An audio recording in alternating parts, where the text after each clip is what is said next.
Hi, I'm Elaine Hseih, and I'm the Program Director of Verge. We're at Verge Boston with Dan Probst, Chairman of Energy and Sustainability Services at Jones Lang LaSalle. Welcome, Dan. Thank you. It's great to be here. Thanks for being here. So I wanted to ask you, so Jones Lang LaSalle obviously manages a ton of properties, does a lot of consulting work in the real estate business, commercial real estate business, and I wanted to sort of understand what Jones Lang LaSalle is doing within the context of Verge, which is the convergence of technology, information, and sustainability across a multitude of industries and sectors.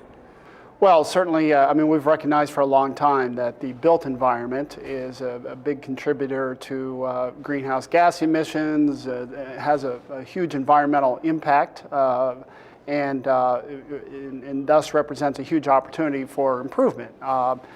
Buildings consume a lot of electricity and natural gas and materials, so we wanted to create a service that would enable us to help our clients improve the energy and environmental performance of their buildings and their portfolios.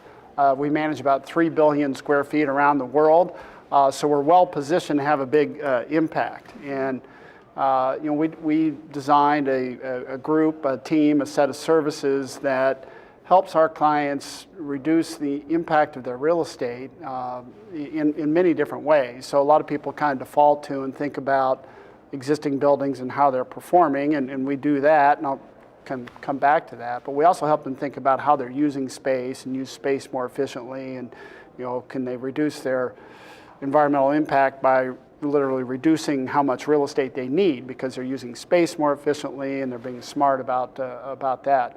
But technology has come into play in a big way recently. Just huge advances in controls technology and smart building technology that for a lot of our clients who have maybe done a lot of projects or captured a lot of the low-hanging fruit in terms of energy savings in their buildings are looking for ways to kind of take things to the next level. Enter into that, the fact that these new technologies have evolved that enable us to kind of connect to buildings and really take automation and building performance to the next level. That's great. So in terms of what's happening with automation and controls and all of those kinds of things that can really optimize a building's operations, how much training is involved? Like what about the people element? Well, that's a great question. The people element is one I think we see a lot of people sort of forget about, and the fact that you can automate buildings to a certain extent, but at some point in today's world, we still need building operating engineers with a wrench and a screwdriver to go fix something or adjust something. But what the technology can do is help them understand what that something should be, or that there's the performance of this piece of equipment is beginning to degrade. We think it's because the cooling tower is dirty, you need to go clean that, or you need to go adjust this sensor, or you need to check the operation of this damper. So it's sort of, it's like being in intensive care in the hospital. Everything's being monitored all the time. So the engineers can't be everywhere. They can't watch the operation of all the systems and equipment all the time. Technology enables us to see how things are performing. In some cases, make adjustments back automatically, but in other cases, dispatch someone who needs to then go make that repair. So from a people standpoint, the people are essential to the process, and it's also, if done right, it's easy for the people because the system can tell them exactly what to do and really save time from a diagnostic standpoint.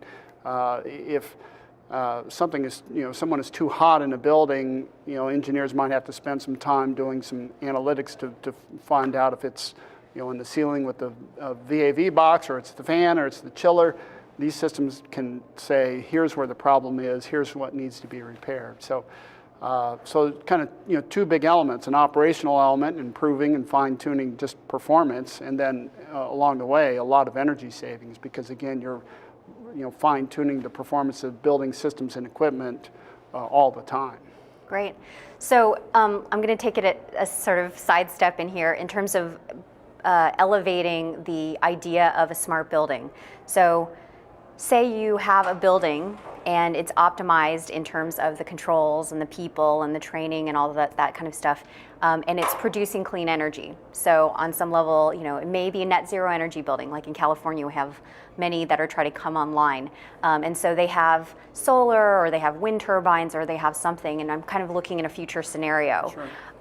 Now, how are you working, or are you working with the utilities to try to figure out what happens when all of these smart buildings that are producers come online? What happens to the grid, and is the grid even ready? Do you know? Well, in most places, not yet, and so you hear a lot of discussion about smart grid, and so in the utility company world, there's investments being made to deploy smart grid, and the point that we try to make is that you need both. Smart grid doesn't do you any good if you have dumb buildings, and vice versa. So. There are all sorts of things that we can do with smart building technology to optimize the performance of that building. And then it does sort of take it to the next level. Now when you have buildings that can be interconnected through the grid, sometimes they're using power, sometimes they're putting power back out to the grid.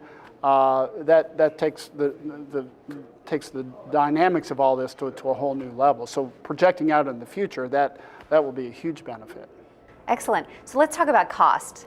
So in terms of cost savings, when you put in all these controls, I know, we were talking about machine-to-machine opportunities in Verge Boston's panel today. Right. What kind of savings can you see related to what's happening within the building, and maybe in the future in terms of the potential savings? Sure. We're deploying a product that we call Telecommand, and so our experience with that over the last couple of years, we're consistently seeing savings in the 10 to 25% range, and this is on top of or in buildings where we think we've already kind of fine-tuned the performance. So.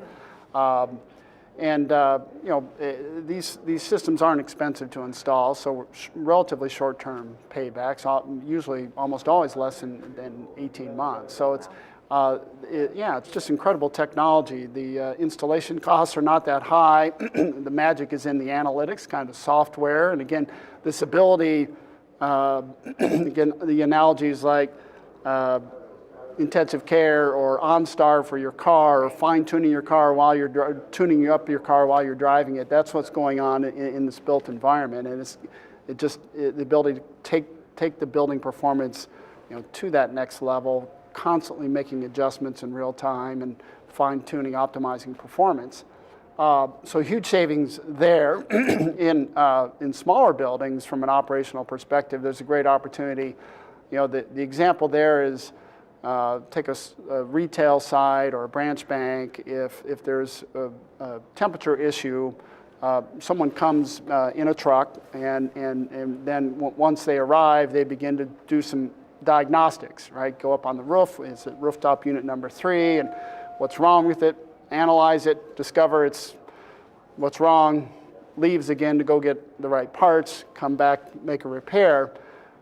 In the smart building world, with just not a lot of sensor technology coming out of the building, we can, before we dispatch, we know it's rooftop unit number 3 and it's the compressor.